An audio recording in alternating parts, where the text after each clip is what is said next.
Hello, everybody. Welcome to the Healing Arts Podcast. Today, I had the great pleasure to speak with Kris Quin. She's an Ayurvedic health counselor, and I learned a bunch about the world of Ayurveda. Even though I already had some foundational knowledge about this world, she still filled in quite a lot of detail for me, and some of her personal opinions were very, very cool to hear. But I think also we made it accessible. We made it such that it would be accessible to the general public, maybe people who don't know anything about this world. I think anyone from any level could benefit from this conversation. So join us, and I hope you enjoy it. I hope you learn with me. Thank you very much.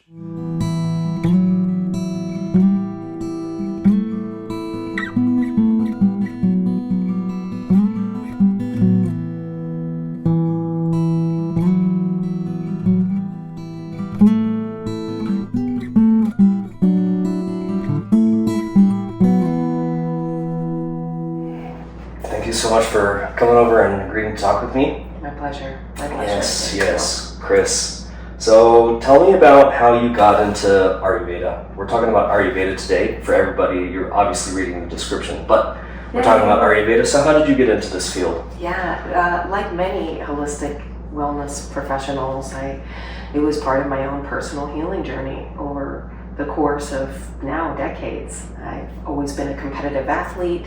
And as a martial artist, I had torn the labrum in my hip. It's a very common hip injury in dancers and athletes. And my recovery in that process eventually led me to yoga in the early mid-90s, mid-late 90s, I think, at that point. And that was the Ashtanga yoga method. And that started my rehabilitation landscape, if you will, that was more integrated, what we now know as integrative medicine, kind of the buzzword, integrative approaches, right? And, probably 5 or 6 years into my yoga study of the Ashtanga method, I was, pursued massage therapy school, went back to school. I had already had my bachelor's in liberal arts as a biology pre-med major, and was working in Boston, Massachusetts for a number of years as an orthopedic assistant and research assistant for a lot of wonderfully talented Boston surgeons. So I came to the wellness through the allopathic lens or gate, if you will, of my own personal experience. And while on a yoga retreat, the venue hosting it in their spa, they offered traditional Ayurvedic bodywork and massage. And so it was a perfect storm of all the pieces of my disciplines and curiosities and studies coming together at this one time. And this was about 2007. And I had the somatic experience of these detox and rejuvenative Ayurvedic massage treatments in my body, and knew from that instance on that life was going to be different for me. It was that dramatic of a change in my sensory perception, in my own experience of my body, which I was very educated and experienced as a yoga student of many years, as a dancer and athlete, always been very in tune with my body. And so over time, that led me to really dive into this traditional system of healing from India that is the sister science to yoga. So it's a very natural segue. And now I know that the yoga student's education is still considered traditionally incomplete if you have not also had some basic Ayurvedic study, where Ayurveda is the system of medicine and healing, and yoga is the system of spirituality and self-realization. And the yogis understood, we first need to have a healthy mind and body. The tissues, the organs, the systems, the channels need to be functioning properly, optimally, in rhythm with the creator of the universe and nature's rhythms. And then you have the capacity to study yoga. but the health comes first. Now, this is a bit of an academic debate, right? Obviously, you can be a yoga student in spiritual practices if you are ill in the body with disease. But there is this understanding that these are ways of living from the Vedic systems, and that these include aspects of daily life, including art and science and philosophy and religion, and sometimes, and so all of these different pieces woven in provide the lifelong practice of it. And just as a student of yoga and life, I've always been curious about how to live it well, and it was a natural kind of progression for me.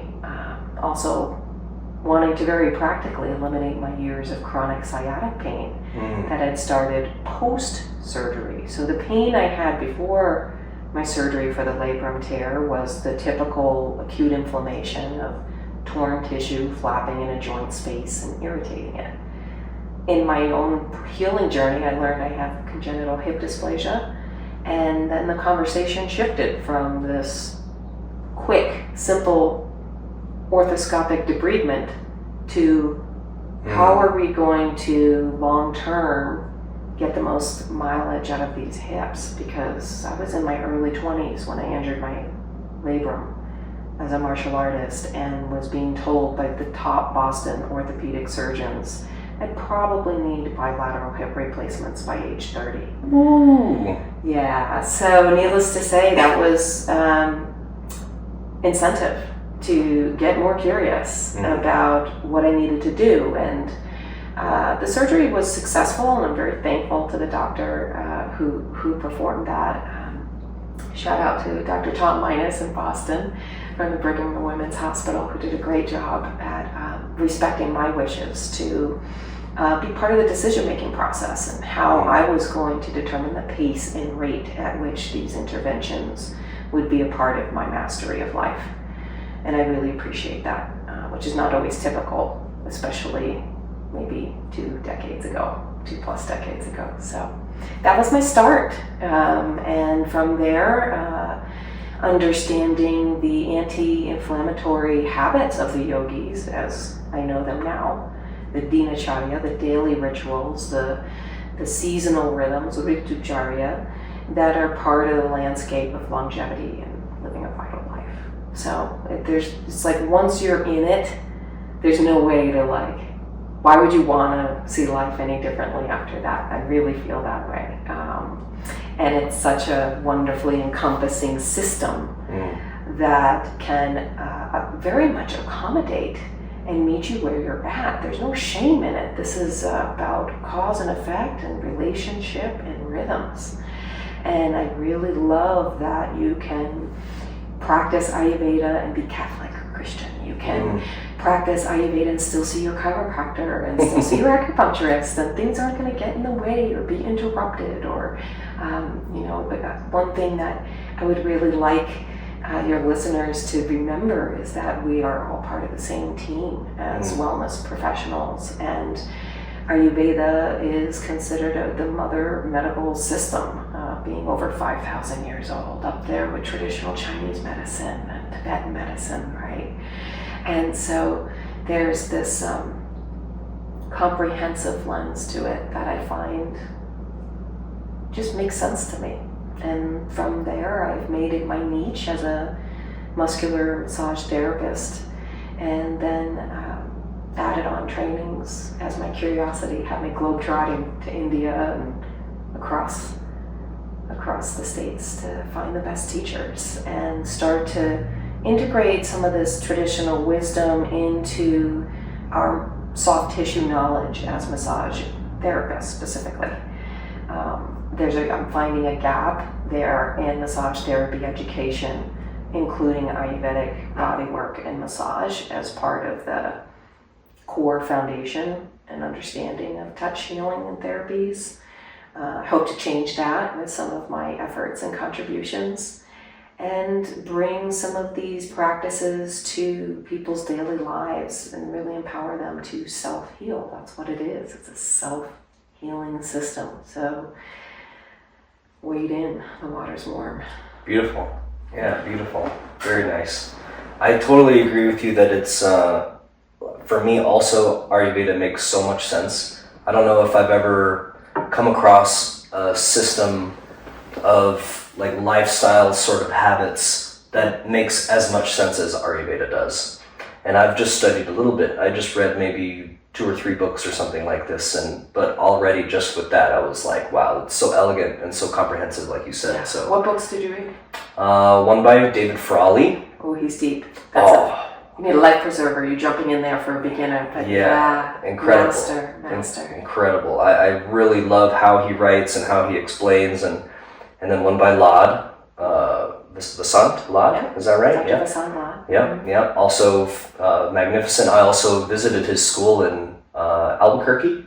Yeah. I believe it's in Albuquerque. Yeah. Well, he Beautiful actually little moved that space. center now to Asheville, North Carolina. Oh, cool. That's a recent move. Yeah. Oh, interesting. Yeah, so I'm kind of sad that I came from the East Coast to be kind of out here closer to him, but I guess I waited too long. But That's funny. Dr. Lad, obviously, standing on the shoulders of giants like he and Dr. Frawley and many others, Dr. Claudia Welch, some other lesser known but women Ayurvedic practitioners out there, Kate O'Donnell, and some of the more upcoming newer Ayurvedic practitioners contributing to this landscape of integrative self-healing that I think we need globally. Yes. Right? There's like this collective distress call happening right now. Like we need to seek the wisdom of our ancestors and feel better because of this chaos, right? It's a pulsation, so we can't get lost in that vortex and get sucked down. We need to build some spiritual stamina. We need to build some discipline. We need to find the support and the wisdom that we know is already encoded within us that we've just kind of lost connection to. And that I feel Ayurveda does a really great job of connecting us with that kind of prana and life force, and why I get so passionate about it. So cut me off anytime if I'm going on too long. No, that's the whole point. Is for us to hear your thoughts and feelings about that. Well, I like to keep it practical too. I mean, I can get definitely romantic and mystical and philosophical and wax poetic, but I also want to be cautious of cultural appropriation and spiritual bypassing and some of the things that over the years I've learned that I want to be mindful of, and also keep it practical and contemporary for the modern body, and to keep Ayurveda more relevant, or I think for Ayurveda to keep relevant as we become more globally informed about it and demand more of it.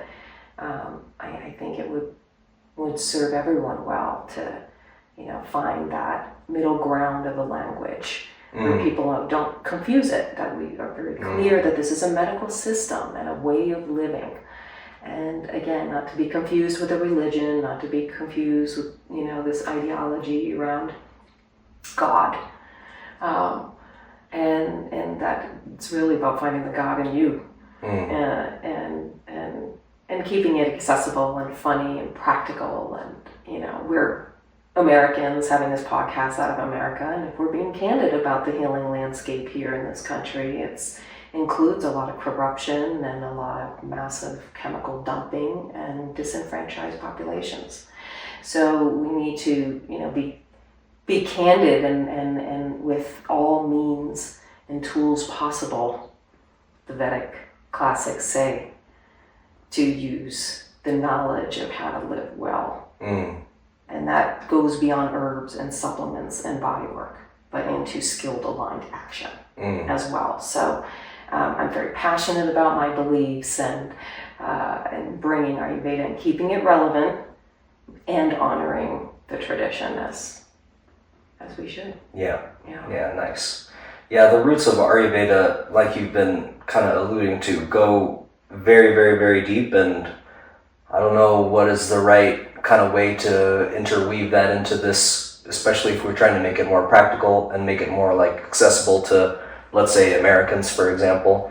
Yeah, it's through the body. It's through the body. We'll do our best. We'll do our best. So maybe two questions that I have off of kind of your opening. Yeah. I'm going to start with this one. So you mentioned when you went to this retreat and you had this Ayurvedic bodywork session.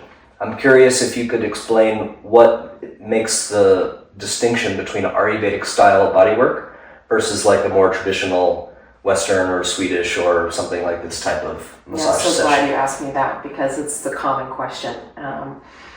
Ayurveda looks to illness, pathology, as this imbalance of these biological humors. And when the humors become imbalanced enough, they will then overflow their anatomical home base and seek out vulnerable tissues, channels, sites in the mind-body to then set up shop and manifest. And then later in pathology come the symptoms and perhaps further down the loss of tissue function and structure.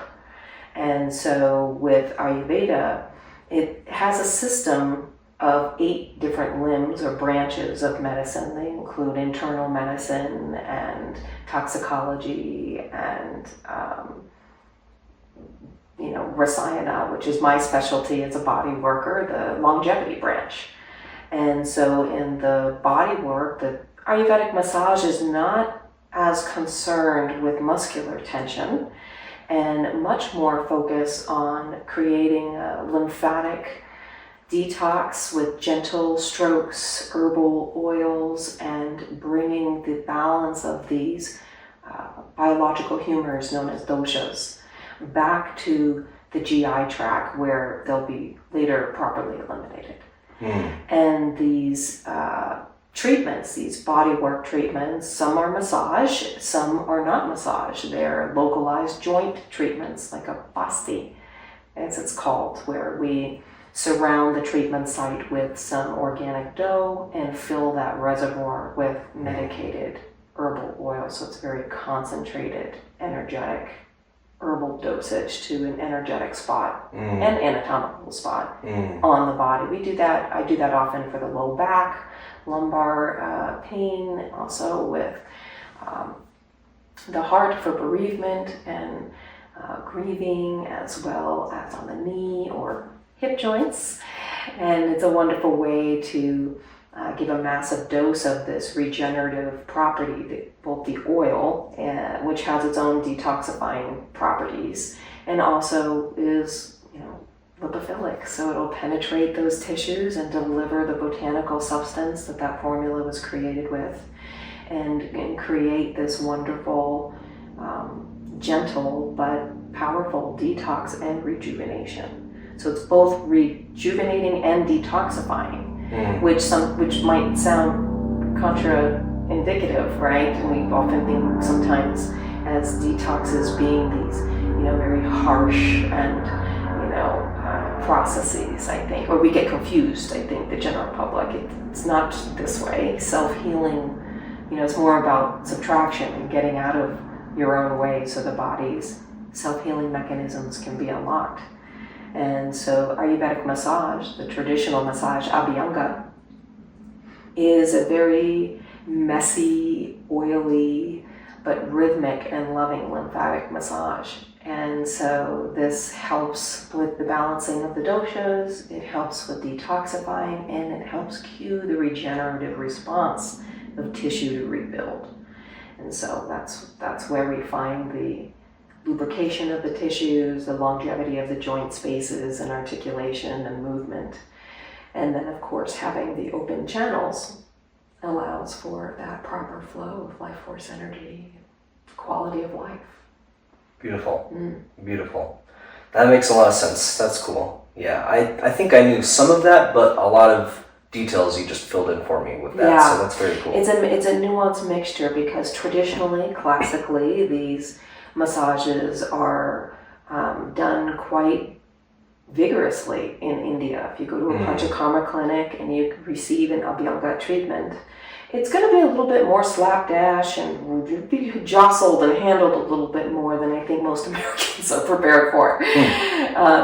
But I think that also speaks to their knowledge of the anatomy and kind of the morphing of traditions as they travel across the globe and are integrated into other cultures and so forth. And this is something I'm writing about in my upcoming book, Applied Abhyanga for Chronic Pain with Singing Dragon, about how to modernize this classic Abhyanga, this lymphatic treatment, a little bit more for the modern body, which includes a greater need for the fascial fitness, if you will, and the connective tissue, and combining that with Ayurveda's knowledge of Marma Chikitsa and these vital energy points as they correlate to the fascial tracts anatomically.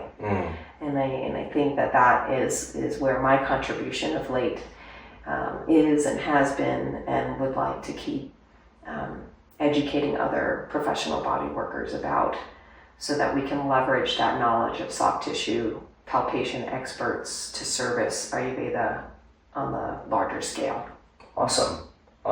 I'm glad you mentioned Marma, because that's one of the few things that I know about Ayurvedic style bodywork is Marma points. Yeah, maybe could you tell us a little bit about that? Yeah, Marma points are these vital energy points on the body.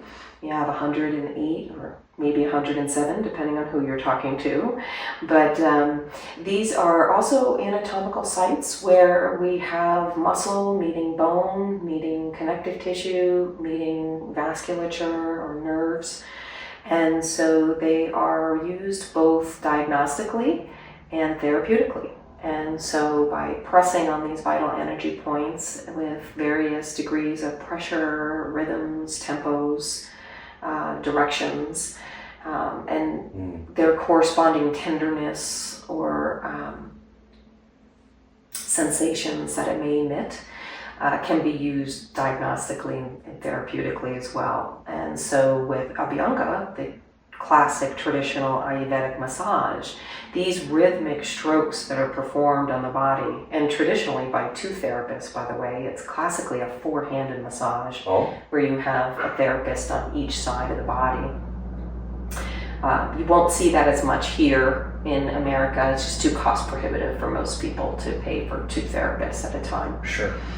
But this rhythmic stroking stimulates these Marma points. And with additional training, of course, you can study more specific stimulation of Marmas and sequencing them for specific pain conditions, which I talk about in my book. But broadly, these energy points are commonly compared to traditional acupressure or acupuncture points in traditional Chinese medicine. Though I do caution us from oversimplifying these wisdom traditions and not honoring their own legacies. But I will say these Marma points are very subtle energy points, and they can be treated based on the tissue or shotamzi, the energy channel that's being affected in the pathology. Or they can be included quite broadly, like in an Abhyanga, where you're hitting all of them just by nature of rhythmically stroking and soothing and bringing a better circulation to the area in general. Awesome. Yeah. Awesome.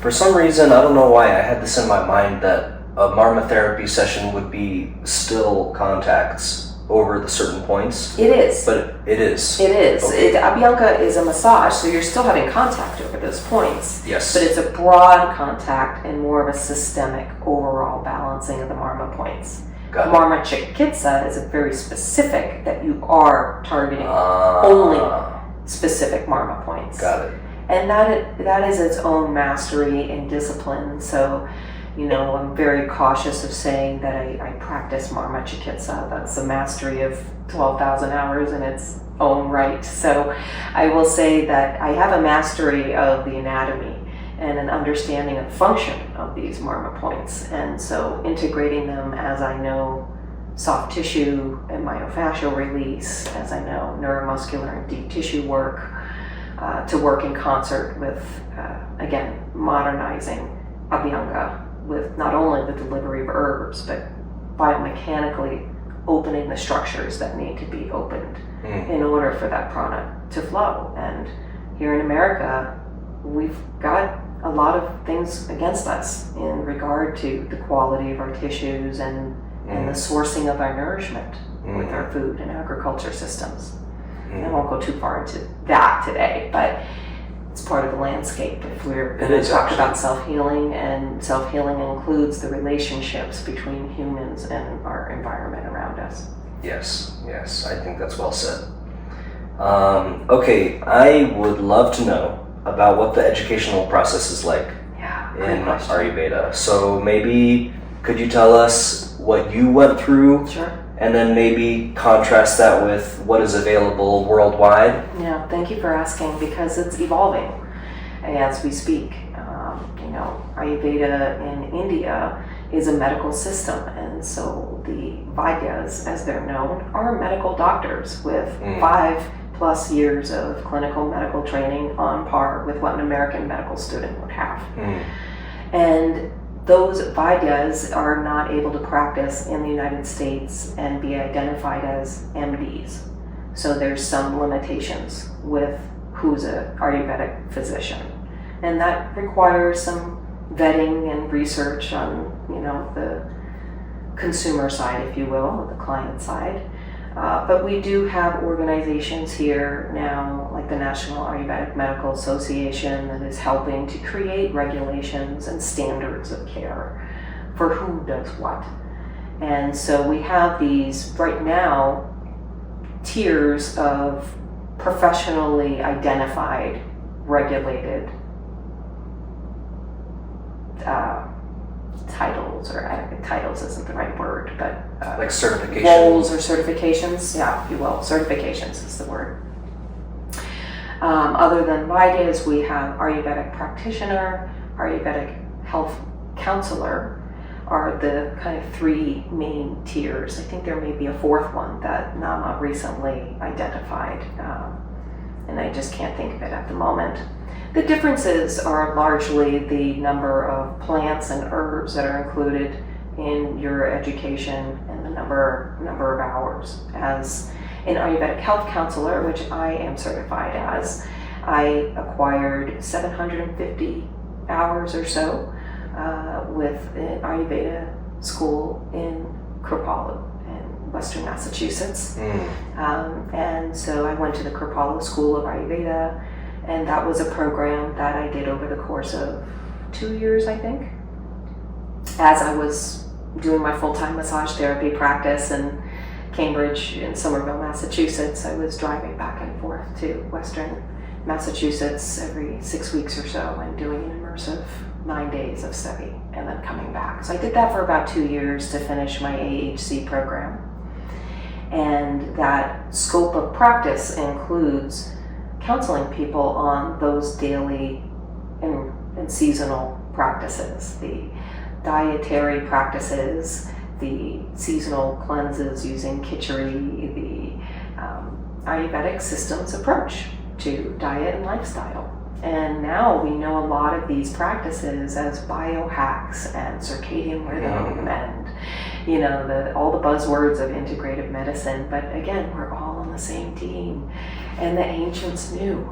So pull up a chair, because there's a plate for you, Nice. And so that's kind of how I see it. And I'll pause there. Nice. Otherwise I'll go on. Yeah, nice. Okay, cool. So what kind of stuff, maybe could you give us some specifics about what is covered in this 2-year program? Like, I'm assuming some anatomy and physiology, a lot of herbal stuff. Tell us about kind of what's in the curriculum. Yeah, well, the gross anatomy and physiology, I believe, is a prerequisite, or maybe even taught separately from the training. The training that I had as an Ayurvedic health counselor at Kripalu, there was an initial 200-hour introduction, foundations of Ayurveda course. And those now are pretty common. I find there are lots of 200-hour foundations of Ayurveda courses that are being offered I think kind of naturally evolving out of yoga teacher trainings that are wanting more advanced Vedic study, and again, completing the yoga students' study means including more Ayurveda education. After those initial 200, I went on for the additional 500 some odd, and that education included the foundations, the basic theory of Ayurveda, doshic theory, the understanding of those daily lifestyle practices and habits, and then later, after those initial 200 hours, getting more into pathology and when things go wrong. So the initial foundations is like, this is 80% of it anyway, right? So do these things, and even at 80% capacity, even less, like you don't have to nail this. There's no gold star for doing it perfectly, right? The medicine is in the repetition and the evolution that happens as you're evolving and learning about how you're your own alchemist in this picture. That's what I like to remind people of, or how I kind of experience it. But I digress. So the training includes some pathology, of course, and more deeper dive into the food, into the diet, because that is such a huge portion of people's ill health. Yes. And again, in America, with our agriculture and food nourishment resources, we don't have the same protection that other countries provide their citizens with their food and the production. So, we need to, again, be candid and include that in the conversation of how we empower and heal ourselves. But diet and food is a big portion of it. Awesome. Very cool. And when do you get to learn about panchakarma treatment stuff? Is that also part of it, or is that... Well, I'm glad you brought up panchakarma, because I think there remains a bit of confusion about what it is. And as Ayurveda continues to become globally recognized, and we are still defining professionally who's licensed and certified to do what, who's regulating what, let's talk about it. So, panchakarma, the 5 actions, the 5 therapeutic, detoxifying, and rejuvenating methodologies used in Ayurveda are both a medical procedure done under a physician's supervision and a spiritual journey and practice. So panchakarma traditionally may look like a residential program where it takes a minimum of 4 to 6 weeks of residential living, and that's in part to immerse you, remove all distractions, and really emphasize these detox and rejuvenative bodywork treatments like Abhyanga, Chiradhara, Udvartana, Marmachikitsa, and all of these other manual therapies that support these detoxifying treatments and dosha balancing practices. And so traditionally, a panchakarma clinic in India will use these 5 therapies of therapeutic vomiting, therapeutic enemas, we have therapeutic nasya oil treatments as well up the nose. And so depending on the methodology and the pathology, actually I should say, the course of action in panchakarma is to eject the excess dosha from the tissues, right? So it's not a spa treatment. You're not going to Sandals Resorts here, guys. When you go to panchakarma and you get on the table, like I said, you don't be slapdash around. We're going to move these doshas that have been embedded into tissues and spaces where they don't belong and have set up shop, causing problems and inflammation. And we're going to move them to the GI tract and say, GTFO. For elimination. Right? Yeah, exactly. And so those may be, depending on where the doshic imbalance has embedded. If it's up here, like a kapha imbalances and pathologies, which are anatomically associated with the chest, lungs, the upper, here and up, well, guess what? The most logical place to eject that is going to be up and out. So it's therapeutic vomiting, right? But in some pathologies that are pitta oriented, the fire and water elements, well, that's more anatomically located in the small intestine. And so it makes more sense for those pathologies. The ejection of the excess dosha is going to be purgation. So that's going to be eliminating the bowels, right? So depending on that is how a panchakarma, at least certainly the bodywork treatments involved in panchakarma, would be determined by the supervising physician. And they would be typically daily, maybe multiple treatments per day you're getting. You are also limited in your diet, typically to khichdi, this one pot rejuvenative and detoxing meal of basmati rice, ghee, mung dal beans, and some digestive spices, cumin, coriander, and fennel. And then of course, depending on the program and the support offered, have both the physical support in these bodywork treatments and detox treatments of the tissues, but also the spiritual and mental support with a guru or a yoga teacher who is working with you in the other aspects, because the mind, the manas, certainly will make us ill. And we can choose to be the master or the servant of it. And I think that that's part of the panchakarma process, being the master. Beautiful. So it's always felt to me like panchakarma is very complicated. It's complex, and what I described was the classic traditional panchakarma. So now let's talk about contemporary PK, as it's known. What does it look like in America? What does it look like when you go to Maharishi or to, Kripalu, or you're doing a panchakarma series there? Well, one is you'll likely see panchakarma programs here in the U.S. being shortened. Most Americans cannot have the time off to take 30 days off, which is the minimum really for a classic panchakarma treatment protocol. Panchakarmas also include at least 30 days of prep work before you even show up for PK. So a lot of that is home-based work before you arrive, because you have limited time at the program here, if you will, in my experience anyway.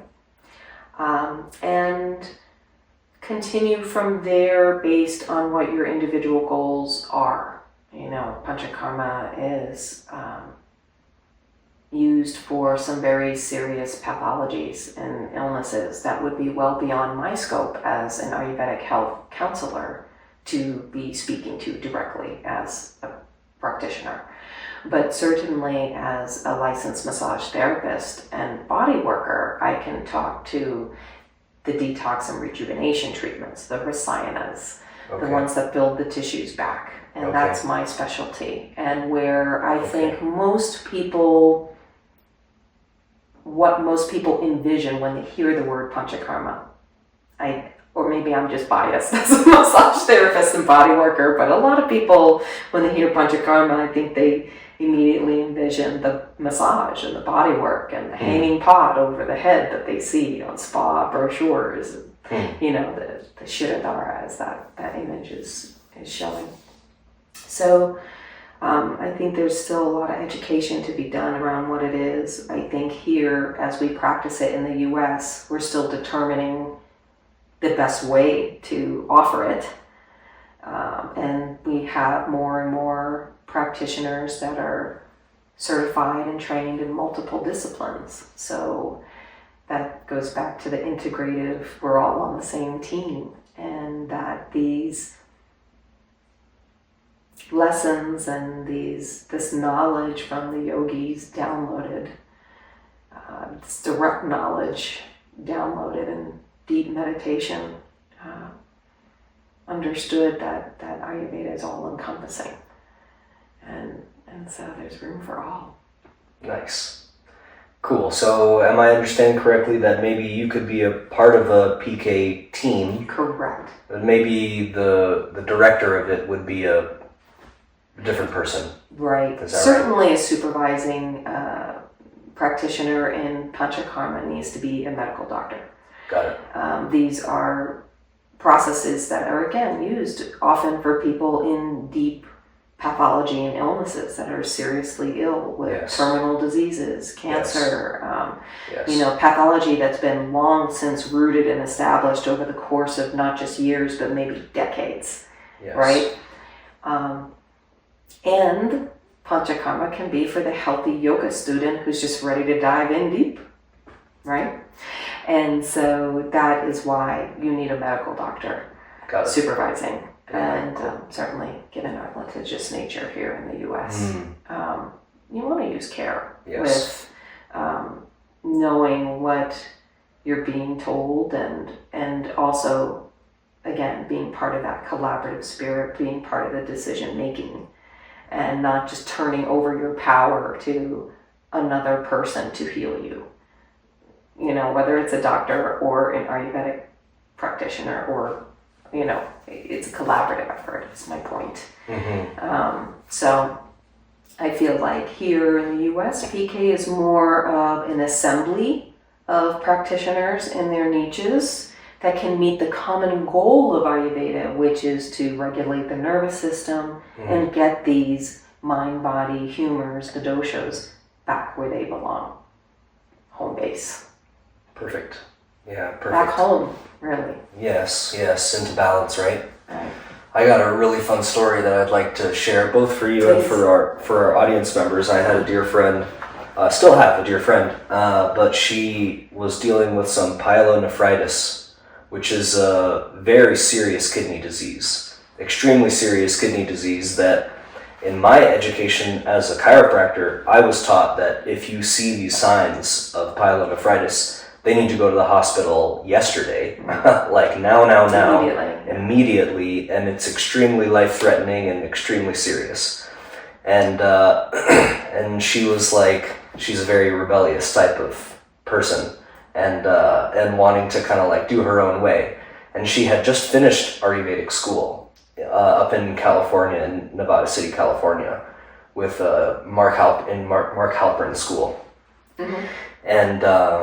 and she asked me, because she knew that I have some some education in the health world.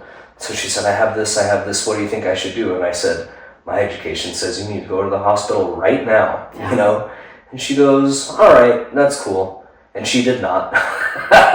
She instead decided to do a Panchakarma. And I was like, God bless you. I wish you the best. I've told you what I feel like I need to tell you, and you have to do what you want to do. She did the Panchakarma treatment, and the pyelonephritis is gone. Yeah. It's like, what? That's supposed to be impossible. According to my education, that's impossible. Yeah. And yet, it happened. And yet, the body's natural current for self-correction remains. Yes.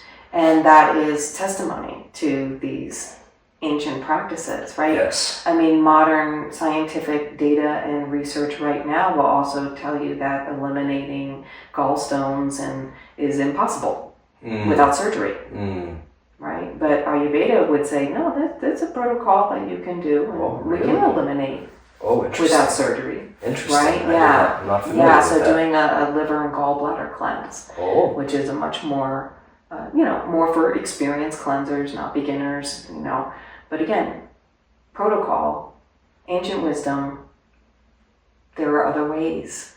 And the body's current for self-correction remains. And I'm just going to keep coming back to that, right? And it remains. Yes, we're looking for it. Yes. That's the ocean, right? Or the forest, or whatever metaphor you want to pick.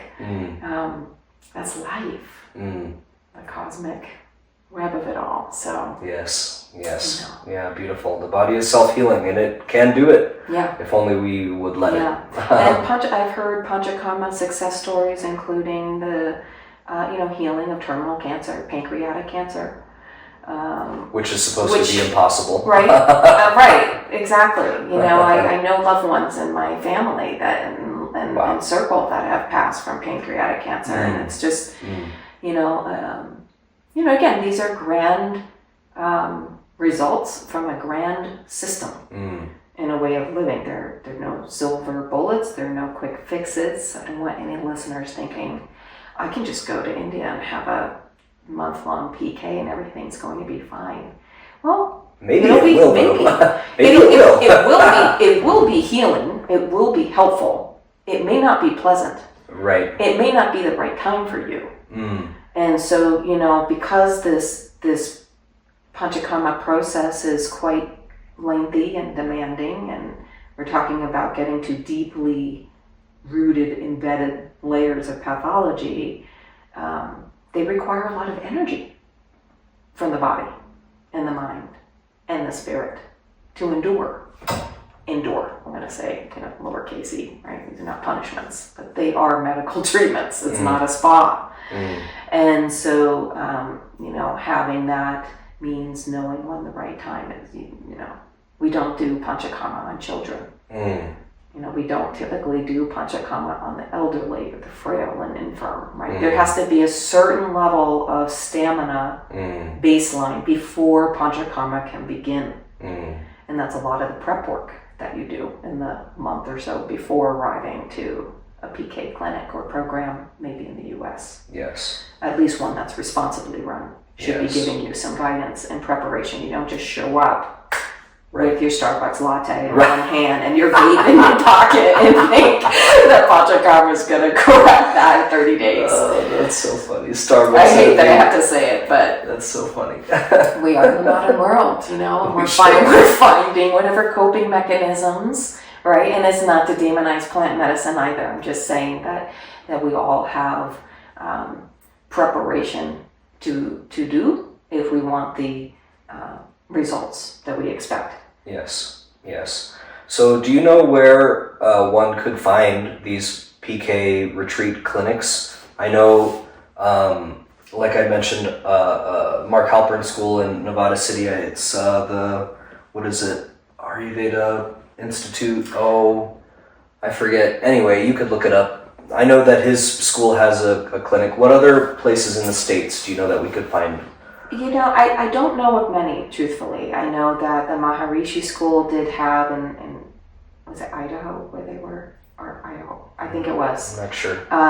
They've in recent years closed. We had Dr. Laud's Institute, of course, in Asheville, North Carolina, where you can do PK programs.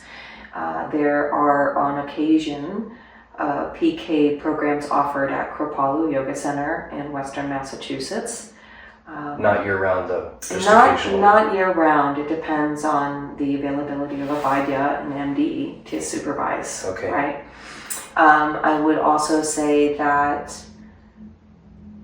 there is Dr. Scott Gershon in Florida, who is an Ayurvedic physician who runs the Gaia Institute, and he offers Panchakarma programs as well.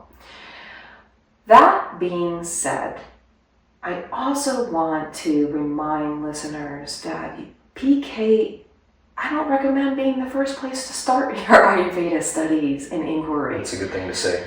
The PK is like down the road. It's full study 5-8 years first, really, unless you are ill and under the supervision of a Vaidya who's guiding the process for you. But for most of the listeners, I think, here today, with your start of inquiry with Ayurveda, many are already starting in their yoga studies. There are some yoga teacher trainings, mostly the more advanced 300-hour level teacher trainings are finding space to incorporate some aspect of basic Ayurvedic dosha theory in their curriculums. I want to encourage Yoga Alliance to find room for more of that curriculum in their own evolution of what yoga teachers should be held responsible for knowing. I also think that the best place to start is with a health counselor, right? It's that most immediate access of the tiered, established, regulatory, vetted, experienced practitioners that are already available to you now. And no, you don't need to buy a plane ticket and go to India to experience and study and practice Ayurveda. Pick up a book, right? Go to the library and flex the power of our systems of education and information, right? Yes. I mean, there's now so much information available, and that there's really a great place to start, I think, is with a health counselor. You know, you can go to my website, you can download a free mobile app that I offer with some free lectures to just get started in gaining a little bit of cultural competency on what this system is and what it can offer you, and then understanding the basics, because again, it's self-healing. So as much as we may have the tendency for addition, what supplement, what herb should I take, a lot of self-healing is subtraction. What do I need to get out of the scene that's no longer serving me? What patterns do I continue to say yes to that are outdated and no longer serving me? Yep. And so, you know, there's that aspect of self-inquiry that I think needs to be there. Yes. I totally agree. I think that's very well said. Maybe we can start with subtracting the plastic-lined Starbucks cups and your vape pen. Yeah, that would be a fair place to start. Just kind of subtracting the relationships that are not working, the marriages we shouldn't be partnered with, the careers we shouldn't be in that we're uninspired by. You want to know why you're inflamed and not sleeping? You're not living in accordance with who you really are. And so Ayurveda is an invitation, really, a guidebook to the art of living. That is the literal translation of the Sanskrit word Ayus, the prefix of Ayurveda meaning life, and Veda meaning body of knowledge or study or mastery of. So we're talking about how to be the master of your own life, and that requires some candid conversation around our choices and our relationships. And so I think that there's, again, no shame to be had. It's about understanding cause and effect, understanding rhythm, understanding the laws of Mother Nature, and that we're part of that. Very well said. Very well said.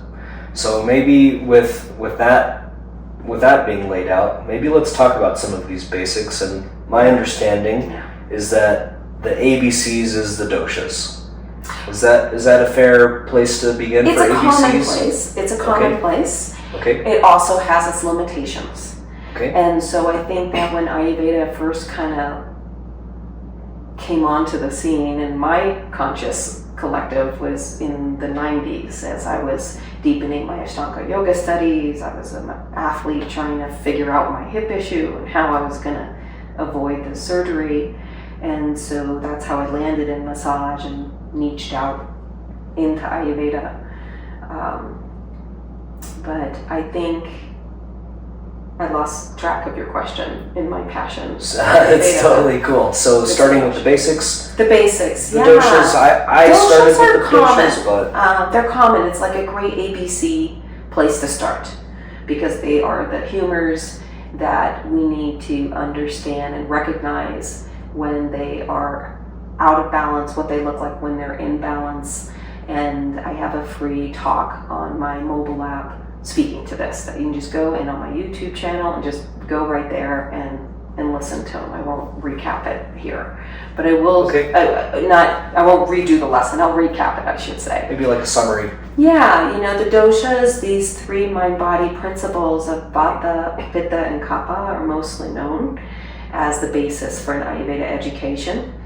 They encompass the 5 great elements of space, air, fire, water, and earth, and each have their own roles in our physiology and in our personality, our traits and our preferences, and what we tend to generally be attracted to and repelled by. And Vata dosha is the combination of space and air elements. It's the concept and principle of movement.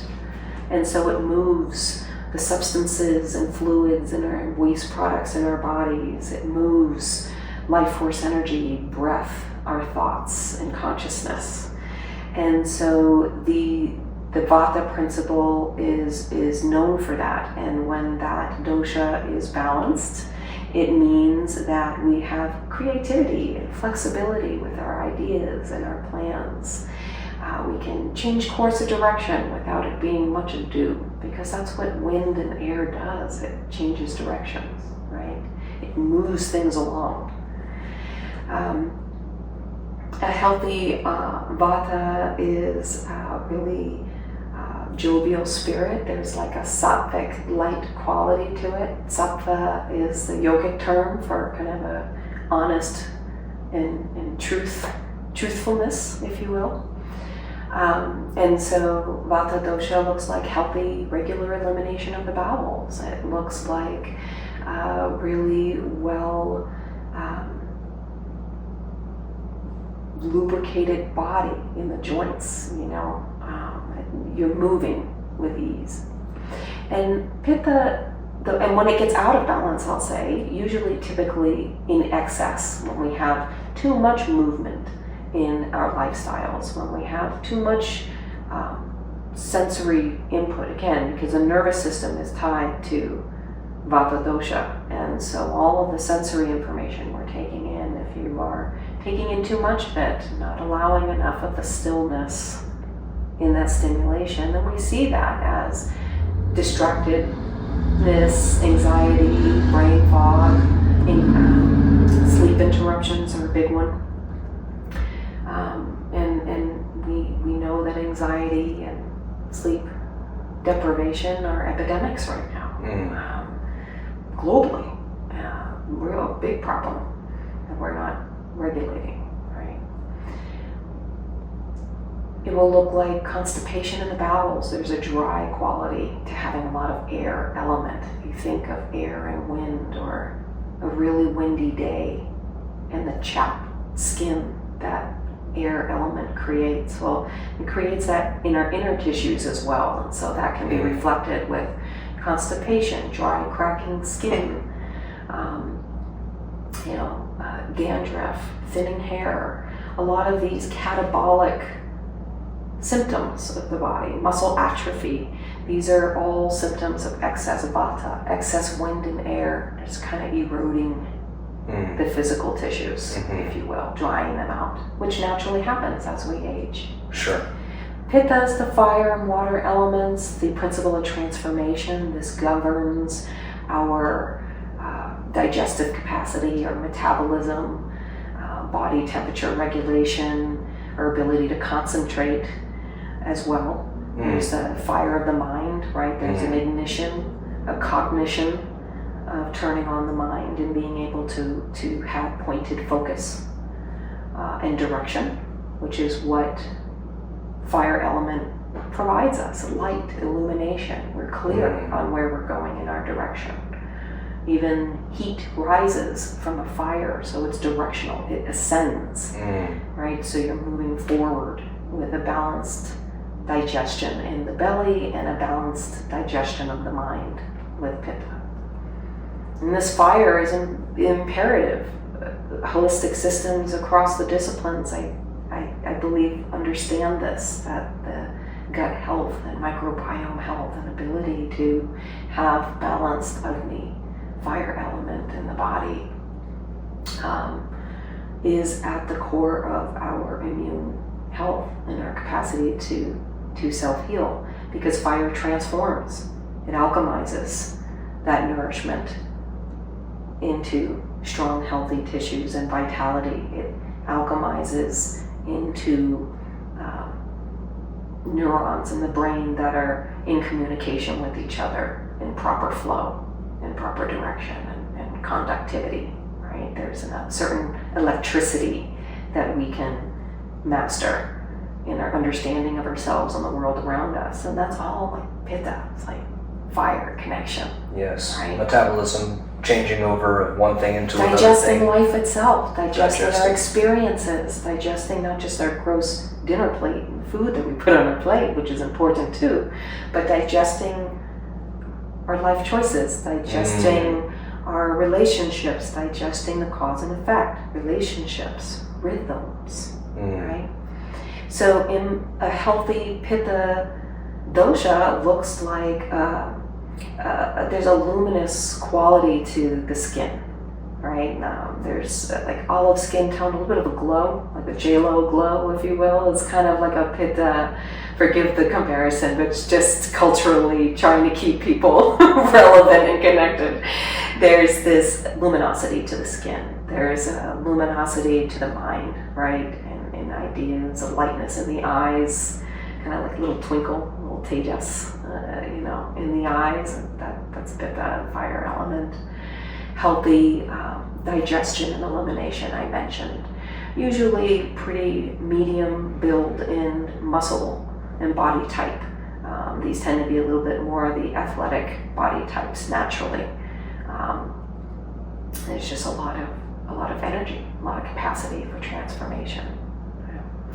And then we have Kapha dosha, the anabolic, or I should say, let me backtrack, imbalances, where it goes wrong with Pitta dosha will look like a lot of skin inflammation, rashes, eczema, psoriasis, acne, blackheads. There's so much heat in the blood tissue that is looking for an exit strategy, and so it diffuses through the skin, the largest organ of the body, largest surface area, right? So that's when you have a lot of skin irritations and rashes. You also look like gastric reflux, loose stools and diarrhea, excess competitiveness or criticism or judgmental thoughts. These are all too much heat, too much fire, too much intensity, because it's a very therapeutic value of Pitta dosha and fire element is that it penetrates and transforms. Well, guess what? That's irritating. That's an irritating process if not in the right dosage. And so that's what Pitta imbalances often manifest as. A lot of the itises, bursitis, arthritis, osteoarthritis specifically. Inflammatory, excess heat. Excess heat, you got it.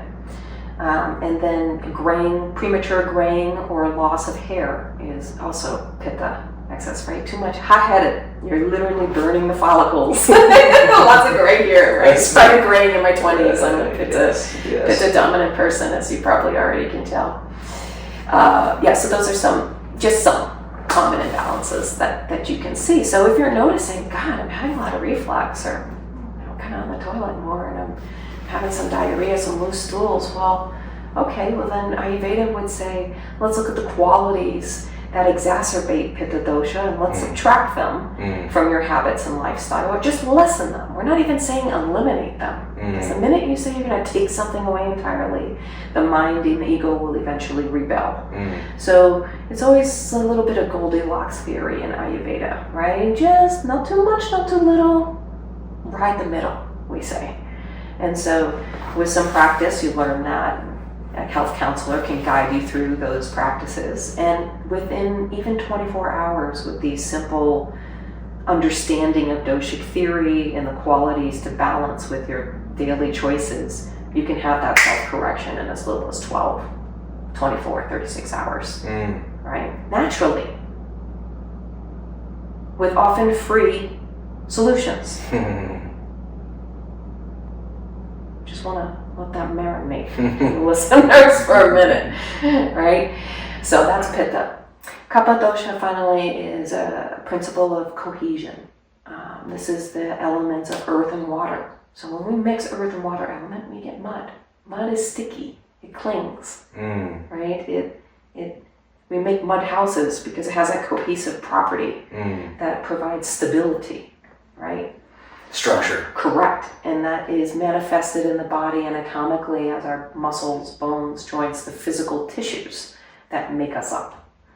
And it is often characterized by a very steady and calm mood in terms of personality. It's very earth element. Earth, is static. Solid. Ideally, right? It's static, Ideally. it's solid. You want the ground underneath you to be stable and safe, right? And so that means it's not mobile, which means it gives you stability.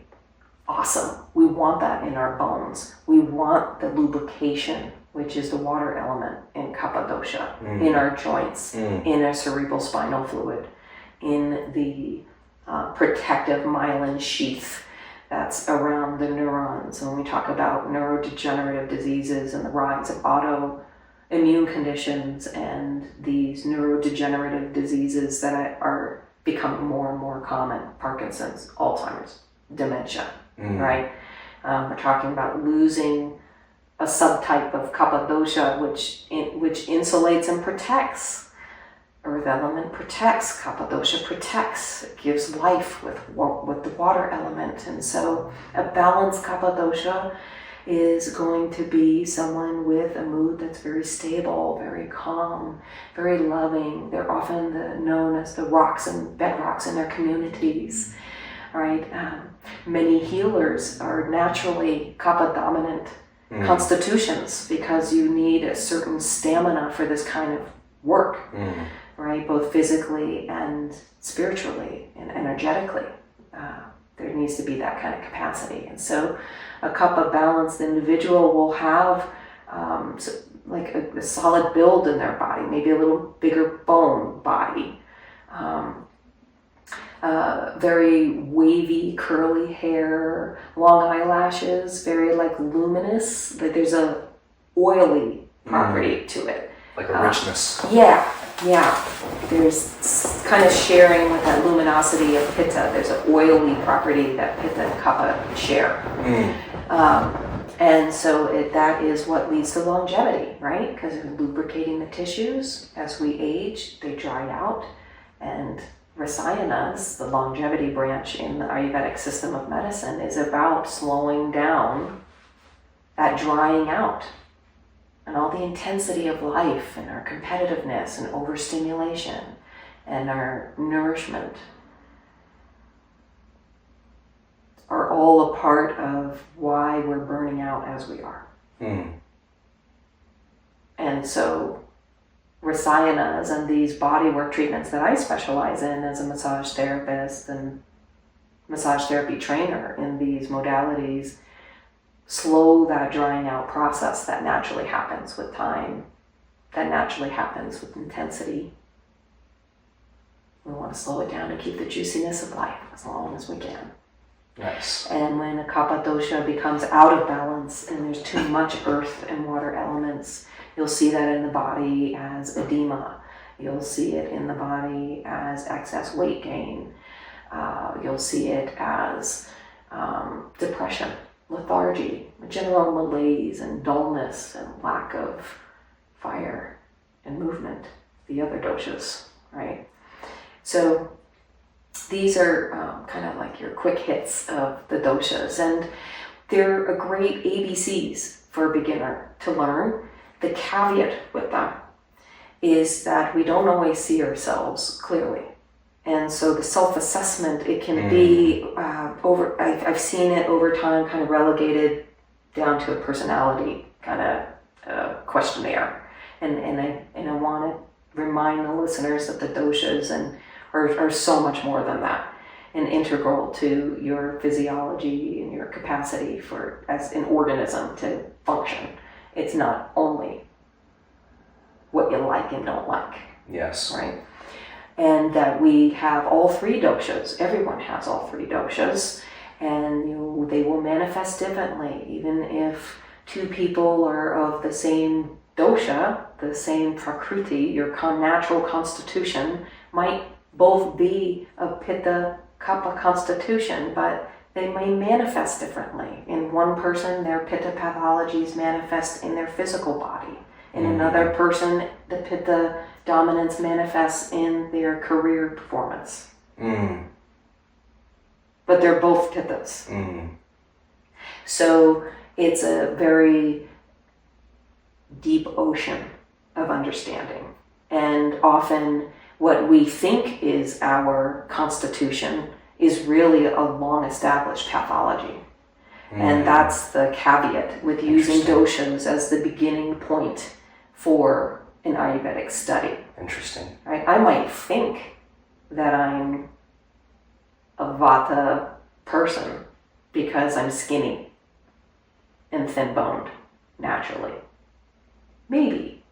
But that could also be. Maybe you're actually in a pathological state.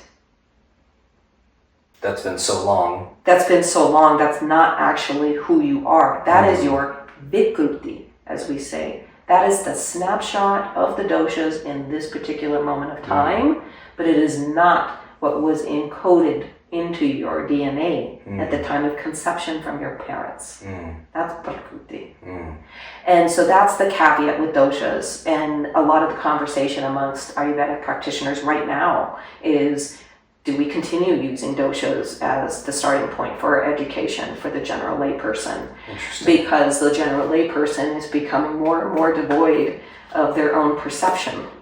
So, is it the best place to start? I don't know. It is a necessary part of a start, yes, because you need to understand doshic theory as part of the system that it is. And any medical system is going. It's a system because it's a system. It has laws and rules and directions. So I'll leave it at that. I think a better way that I would encourage a beginner to study Ayurveda, I think most people who know the word Ayurveda also already know the word dosha. Like it's already kind of associated. I might be wrong on that. Feel free to debate me on that, listeners. But I feel a better place to begin, or a place that Ayurveda educators need to bring more in of, is the gunas, the qualities. What the classics identify as the 10 pairs of qualities that are the lens we look through in Ayurveda. And it's taught in a nursery rhyme kind of format, as many of classic phrases, shlokas from Vedic texts are taught to the student. This was originally an oral tradition, not a written one. And so a lot of lessons were taught, a lot of complex concepts were taught like nursery rhymes. And this is one of them. And so it's a list of 10 opposite pairs of qualities: light, heavy, dry, moist, static, mobile, hot, cold, right? And it's a song. You want me to sing it for you? Sure. I'll sing it for your listeners. This is how I learned it at the school at Kripalu. And it's just me listing in Sanskrit the words of these qualities. And it's not all 20, it's actually about 10, because the classics in this instance don't give you all the information. They want the student to critically think and also extrapolate. And so the shloka is listing, I think, 10 of them, and then their opposites. So it makes you think. I'm not just going to give you hot and cold. I'm going to say hot and its opposite. Does that make sense? It does. It is. And that's a whole nother, we could do a whole nother podcast conversation on like guru student relationships and how information is transmitted over the years. But this is how it goes. Guru manda hima snigda slakshna sandra mridu stiraha gunaha sasushma veshada vimshaktihi saviparyaya. And it is a way I like to sometimes meditate and ground before I start a session with a client, and always going back to the basics. Because those 3 doshas and the 5 elements that make them up manifest, and we study them and we experience them through the gunas. So know the gunas, because the gunas are likely to be less influenced by your personal perception of yourself. It's just a list of, is it hot or is it cold? Not am I moody or am I bitchy, right? There's kind of a quantitative property to it versus a qualitative. I mean, they both exist in Ayurveda. But for beginners, this list of the gunas is a great way to start, because then you don't have to know the doshas necessarily, right? You can be like, oh, I just know that when it's 50 degrees outside, I may not want ice cream. I might naturally want a warm apple pie. Yes. That is the gunas talking. It's saying, oh, my environment is already cold. And in Ayurveda, like increases like, and opposites balance. So if you're already cold, don't offer me a bowl of ice cream. Offer me a hot cup of tea. There you go. Right. Yep. And this is, again, going back to the self-healing and the body's natural current for self-correction. We already know this wisdom. It's embedded in us, right? And if you know the qualities, then it becomes pretty common sense. Yes. Like, oh, I have dry skin. Let me go put some moisturizer. Let's put some oil on. Totally. Oh, I'm kind of cranky and tired. Maybe I should go lay down and stop. There's too much movement. I'm going all over town as a yoga teacher, teaching 5 classes a day, 3 days a week, right? That's very vata vitiating. So maybe I need more stillness. Maybe go sit down on the dirt somewhere and just sit for a second. Yeah. Maybe bring your classes to one location. Yep. Right. So that's why I think the gunas, as they're known, the qualities, are a great place to begin, because they're a little bit more reliable, I'll say, where the doshas are maybe a little more abstract. Have become a little more romanticized, a little more personality test in our demand for information to be simple and easy and quick to digest. Again, another conversation around learning teacher-student relationship, especially when you're talking about wisdom traditions and where this information, was largely oral. Right? You didn't get Google slide deck that you could just demand a PDF for. You were expected to remember it. Yes. When you were told. Yes. And if you didn't, then you learned what you were ready to learn at that moment's time. Yeah. And there's no shame in that. So you just work with that. Yeah. Right. And they say when the student is ready, the teacher will appear. Right. Yes. That's very cool. I like that outlook, that the gunas might be a more logical place to begin. And another thing that I kind of have noticed a little bit is that people have a tendency to say, "Oh, I am a vata person." It's like, okay, sure, maybe you have that sort of dominance, and a lot of people do have that dominance. They have a dominance of one dosha over another, but I think it's just so important to remember that it's a spectrum and it's a ratio. It's not a this or a that. That's right. It's a dial, it's not a switch. That's nice, a dial, not a switch. That's very nice. I like that a lot. And often when people are saying, they over-identify. I'm a vata, I'm a pitta. Right. Right. I have Lyme disease. They do it with their diseases too. Oh, I have carpal tunnel, or I have rheumatoid. That's different than this, right? Ayurveda is pathology is all the same.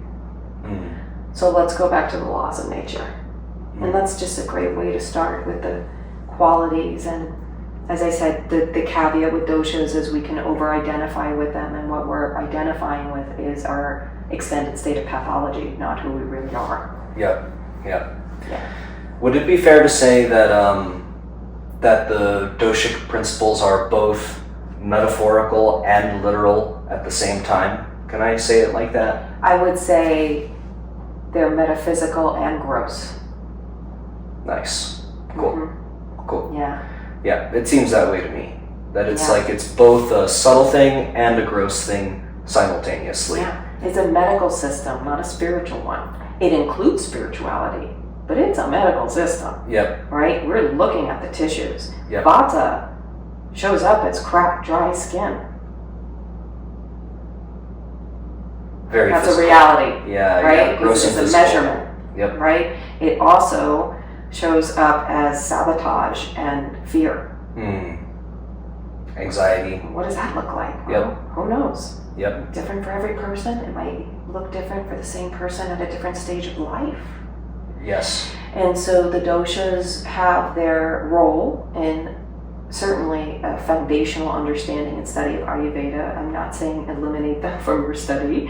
I'm just saying that know they have their limitations from your own biases with them. Right. And Right. And they're great beginning steps. Yep. And from there, you learn that the doshas have their natural circadian rhythms, seasonal rhythms, and rhythms at different parts of our lives. Yes. And knowing that, you start to then, again, law of subtraction, get out of your own way.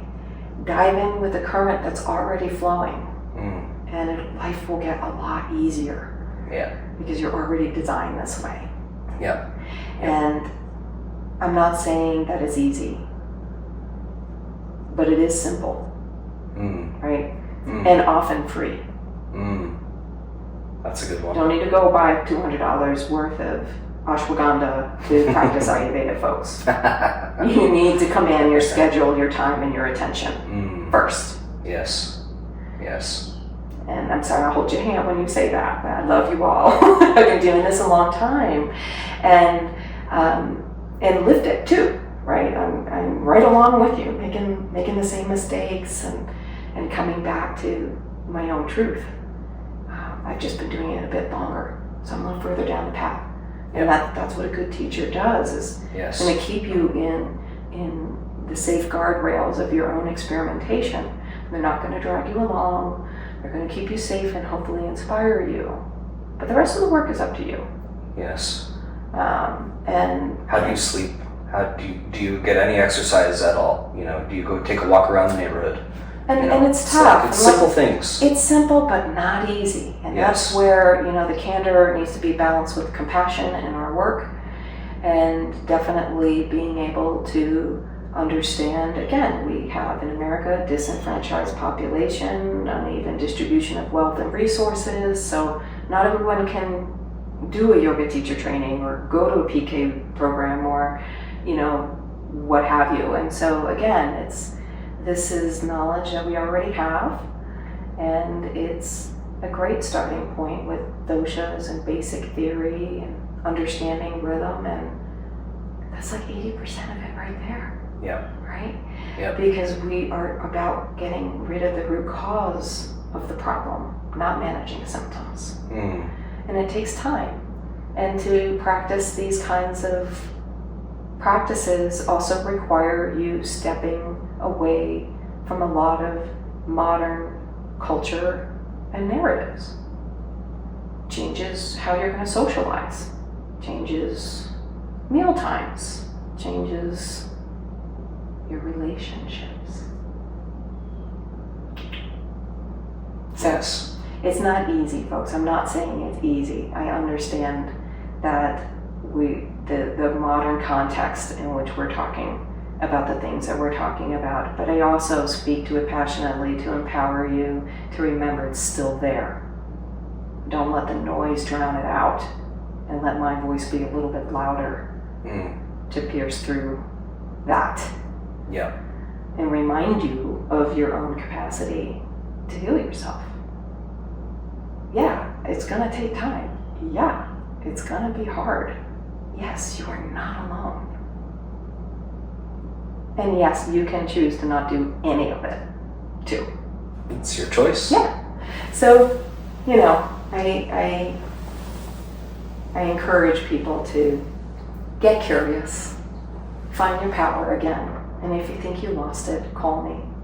Let's talk about where a good place for you to start may be. I can refer you to someone in my network if it's outside of my scope or just not the right timing for what I offer.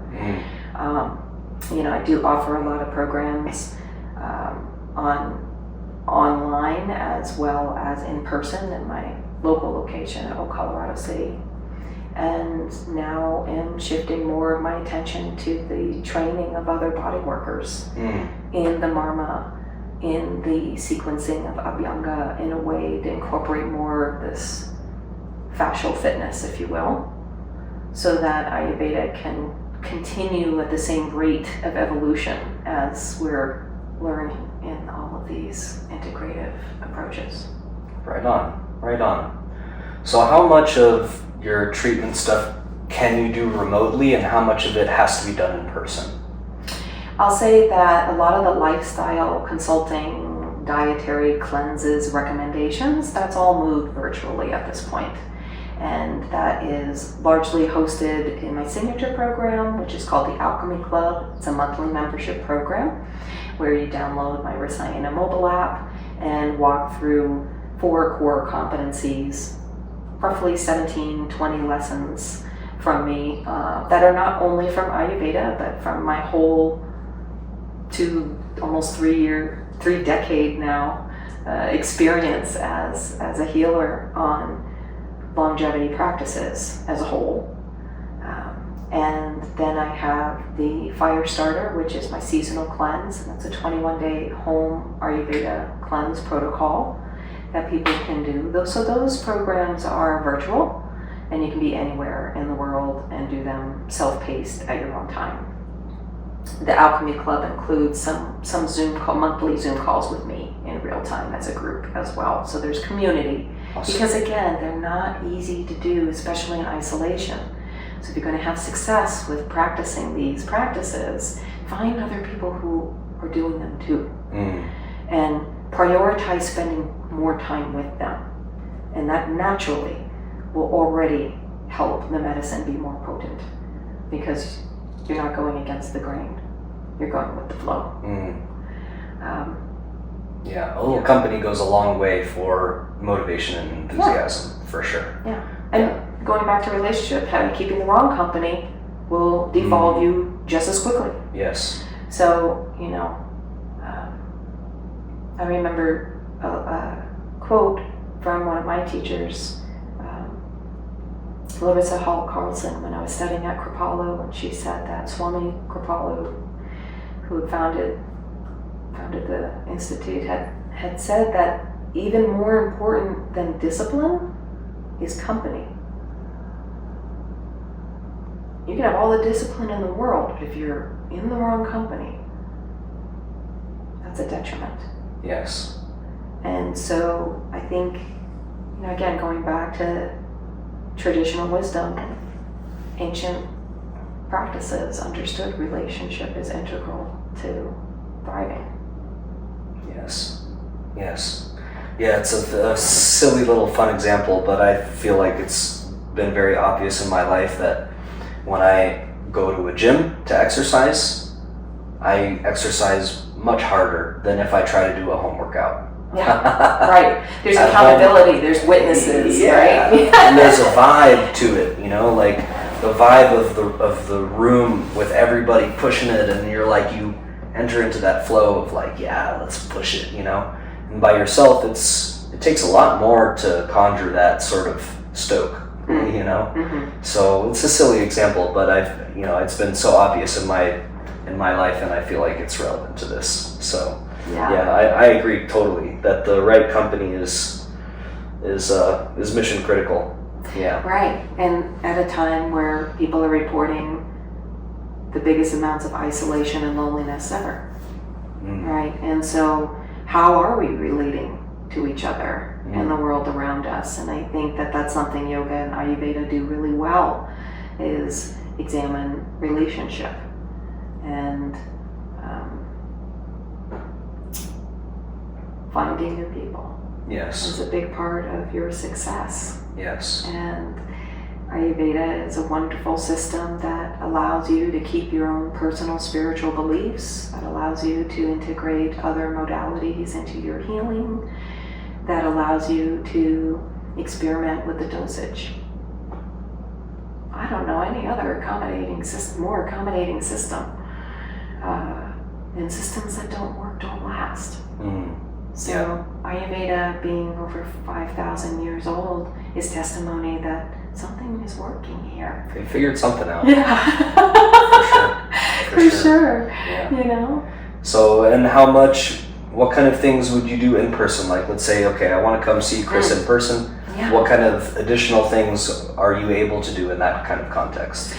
Well, I've been doing this a while, so I'm kind of in a state of transition now, where while I do offer the hands-on bodywork treatments in my office 2 days a week, I'm becoming more limited in my availability for them as I'm shifting more to training the next generation of body workers and equipping Ayurveda with adequate palpation and soft tissue experts to keep this marma balancing accessible, even effective, with some of the soft tissue challenges that I'm seeing right now as a massage therapist collectively. So I think that you can see me certainly, but I also am calling out to massage therapists and personal trainers, physiotherapists, yoga teachers, hands-on healers who might be interested in learning how to incorporate the knowledge of marma points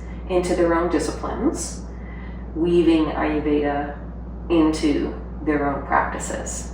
And those are in live continuing ed trainings that I host here in Colorado and soon to be globally, and equipping the world. That will be my gift, my contribution. Part of my dharma is making sure that we have the touch healers to meet the increasing demand.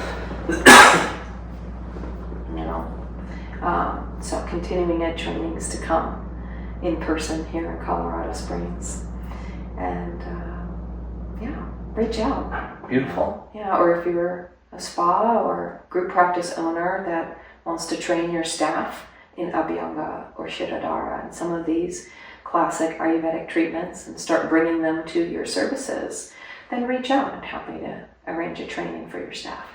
Beautiful. Yeah, beautiful. Good. We'll definitely include all the relevant links and website and socials and all that kind of stuff. We'll include that in the descriptions for sure. Maybe last question I'd like to ask is if you had a sort of like, let's say, a starting point, a direction of advice or thoughts about, this is maybe try this out or maybe look into this first, like what would you say? I thought this may be a very general question, but maybe what comes to mind when I say some general advice for people? Who want to know more about Ayurveda or just in general? Both. Well, just go to bed. Go to bed. Go to bed. Prioritize sleep. Okay. Get serious about rest and restoration. Okay. Because if you're not waking up feeling rested, it doesn't matter what routine you have established, what meal plan you got planned, or you're going to find resistance because you're not at full capacity. And that requires a discipline the night before by going to bed earlier. Very interesting. Yeah, very interesting. Yeah. It's so simple and totally and free. Not easy, right? And not easy and sometimes. Not easy. Yeah. Yeah, no, seriously, Yes. I say start there. That's very interesting. Which and that's one of the core competencies in Alchemy Club is, boundary setting and assertion skills, right? Again, the laws of subtraction. You're going to have to say no to a lot of things to make space for the things that are going to build you back up and actually heal you. Right? So it's kind of like spring cleaning, like make some room. Take a trip to the donation center, drop off a load. So you actually have the room to grow. And that can't happen until you're rested first. Awesome. So just go to bed. Prioritize healthy sleep. Yeah. Really? Prioritize healthy. I mean, you got to plug your phone in to recharge it. What do you think about? Like, come on. Yeah. It's very simple, actually. That's again like just basic but daily skills, which is kind of like you got to work backwards. Well, if I want to arrive here at this destination, I need to leave this rendezvous point at this time, which means I have to leave my house at that time, which means I need to get out of the shower at that time. So it's kind of like work backwards. Well, if you want to get more rest, means you have to get to bed earlier, which means, well, you're probably going to have to eat dinner time earlier so that you've actually digested enough that the body can then focus on the detoxifying it does when you're sleeping that it won't do if it needs to digest the food in the gut.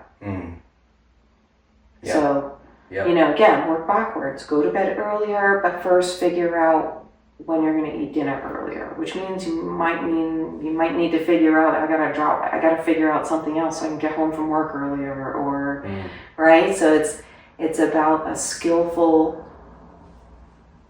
architecting of your life. Very smart. And start with sleep. Very smart. Go to bed. Yeah, very smart. Very cool. I like it. Well, cool. Well, any final thoughts you want to leave our listeners with? Well, thanks for having me, and cool. I hope I haven't offended anybody here. But, that's what having core beliefs and values means. It might offend somebody, but I stand by everything I've said because I've lived it, and I've seen and witnessed my clients and people come to me wanting to learn more, be their own heroes. So if you want to be your own hero, then you're in the right place. Yeah. I'll welcome you with open arms. Yeah. Well, everything you've said sounds reasonable and fine to me. So I think if someone finds any of this offensive, then I think that might not be so much of a you problem. That's my opinion. Thank you for that. Yeah. I definitely know my limits too. But I definitely encourage you to keep hope alive. I know that people are tired right now. People are fearful right now. People are feeling depleted and worried about the uncertainty of the future. And I think that I want to remind you that the yogis and the Vaidyas understood that this chaos, it's a pulsation. It's just part of how the universe operates. And here are some wonderful ways to master the chaos so that you can emerge and benefit from the downbeats, the time in between, just as much. Because chaos also kind of nudges you to growth too. It does. So it's finding the right dosage. It does. And know that hope's still alive. It's still there. And just ask me some questions. Reach out. I'm happy to direct you. Beautiful. Thank you for having me. Thank you so much. All right. Bye-bye, everybody. Bye-bye.